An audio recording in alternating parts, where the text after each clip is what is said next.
Happy Christmas, people. Let's have the gayest, campest, frivolous, most joyous, uplifting, raucous, anarchic, unabashed, wonderful Christmas that we can.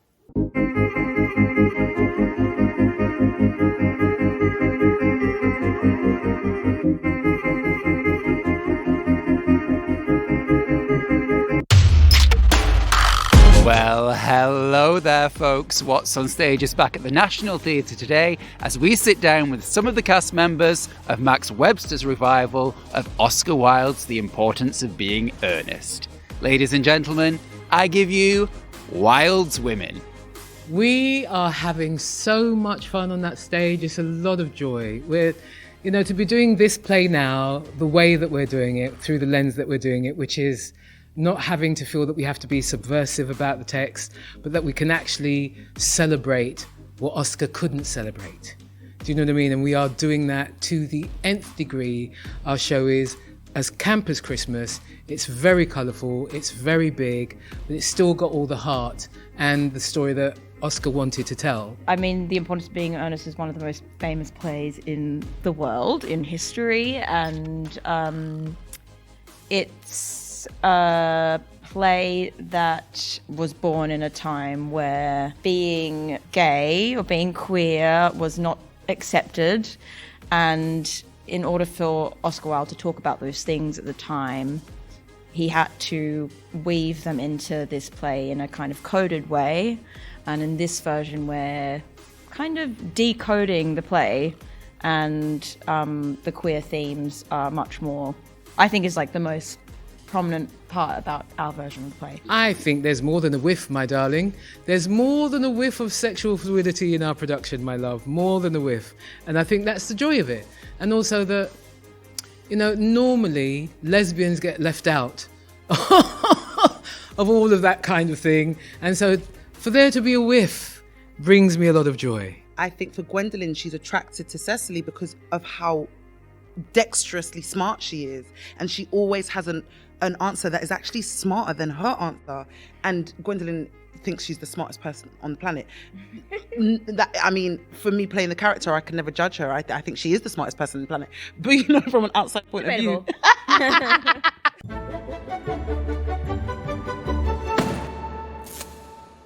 I think that Oscar Wilde's portrayal of the females in this production is very much of its time and space, so that you have the matriarchal aunt who is very much one-way thinking. She rules the roost and no one messes with her. And we've kind of tried to find a way to just bring her a little bit more up to date and out of that usual trope, but still kind of within the character that they know, but she's not typically how they're used to seeing her. She's not dressed the typical way that you're used to seeing Lady Bracknell dressed, because she's so full of colour.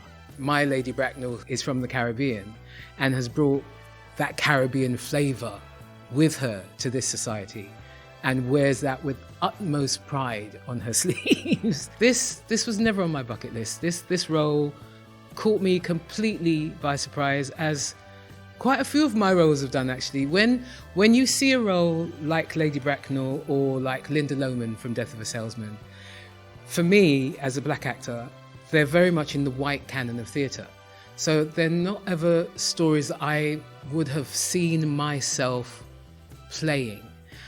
And if I had thought about them, I wouldn't have thought that they would have been on such a bigger platform. Do you know what I mean? That someone might have done it, and they might have done it in the regions, maybe in Manchester or Birmingham, that would be playing Lady Bracknell on the national stage, when the last time Lady Bracknell was on the national stage was 1982.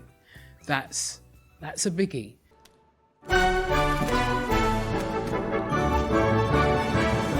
I think the women in this play are perhaps a little more two-dimensional in some ways compared to Algernon and Jack. It's easier to kind of like Jack and Algernon. They don't like us.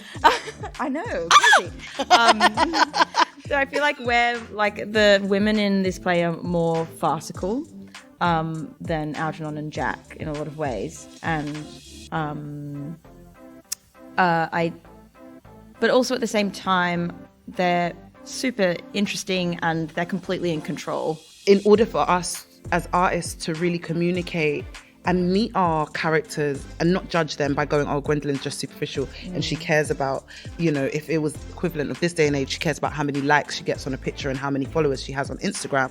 Whereas Ronkẹ I can't give a flying, about that stuff at all. So it was really about going, oh, how do I meet her without judgment and learn what really is her desire? I think there's one version of Cecily that can be quite like surface level.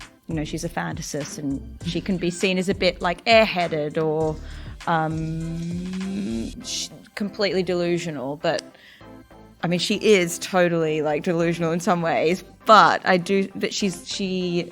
she has drive and ambition, and it comes from a place of like being a woman and wanting autonomy and independence at a time where that wasn't given to women. It also comes down to men writing women and what they believe women want and desire. And yes, he's written us to want marriage as a form of escapism, but there's so much more subtext in his writing, so much more clues. Our girls are very intelligent. They have their own wants and desires, and that is not pushed to the back. It's very much in the forefront of what these young women feel and want and feel that they have a right to go for. And they go for it. There is nothing shy, backwards, wrong-footed about these women. They are very much within their power. And I think in this day and age, that's what we need to be seeing, is women in their power. I think when you're working with someone like Ncuti Gatwa, who is the most gorgeous young man. I have a lot of time and space in my heart for that young man. He is heartfelt, he's intelligent, he's funny, spiritual, talented, do you know what I mean? And is a trailblazer in his own right. And so I think when you have someone like Ncuti who's going to be bringing that younger generation to see this show, that Ncuti will be the draw for them. And we know when the other generation is in. You can hear that from the get-go. When the curtain goes up and you see Ncuti in that pink gown, if that cheer goes up in that way, we know we have younger people in. And that it's going to be a different kind of ride.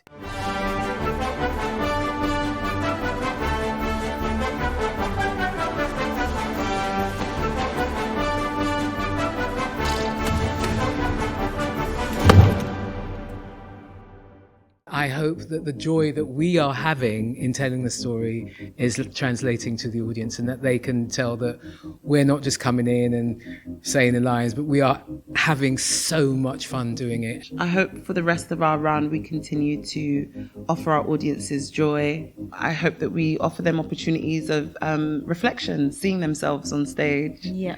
A lot of the world is literally on fire in terms of climate change.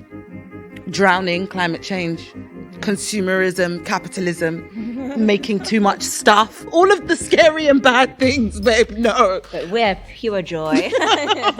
So come and watch us, because we're offering pure joy in the face of absolute madness.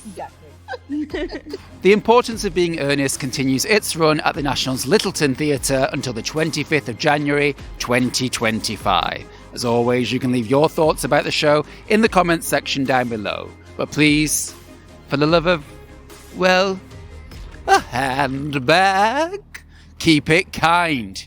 Give us a like, subscribe to our channel, and ring that bell for notifications. And I'll see you next time for What's on Stage.